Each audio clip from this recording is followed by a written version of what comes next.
আমি যেন তার হাতে রেখে হৃদয়ে হৃদয় রেখে পড়ি শাহাদাত।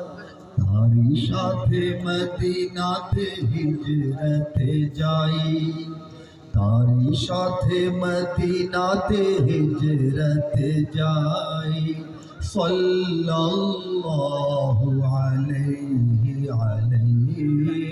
সাল্লাল্লাহু আলাইহি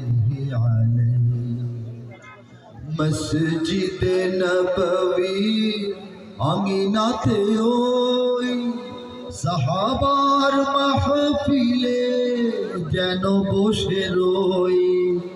মসজিদে নববী আমিনাতে ওই সাহাবার মাহফিলে যেন বসে রই।